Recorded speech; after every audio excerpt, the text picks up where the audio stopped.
aspecto emocional de ter dirigido a seleção. O estado onde nasceu deixou o gaúcho até ronco depois da partida. Seguramente foi um componente emocional. Eu acho que eu acho que entre Uruguai e Argentina terminou 0x0 nos Estados Unidos, as duas seleções. A Colômbia, vice-líder das eliminatórias, também não saiu de 0x0 com a Venezuela.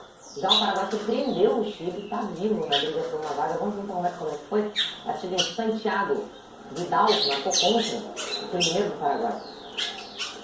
Aí o Victor Cáceres ficou forte e ampliou 2x0 para o Paraguai. E nos acréscimos, o Chile marcou o terceiro, Chile 0, Paraguai 3.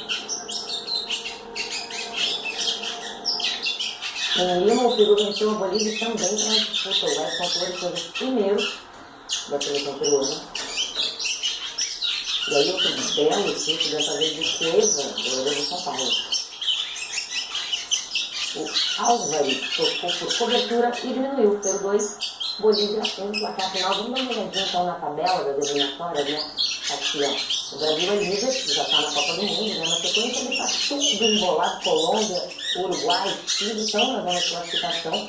A Argentina, enfim, queria para a repescagem contra uma seleção da Oceania. Paraguai e Peru venceram, né?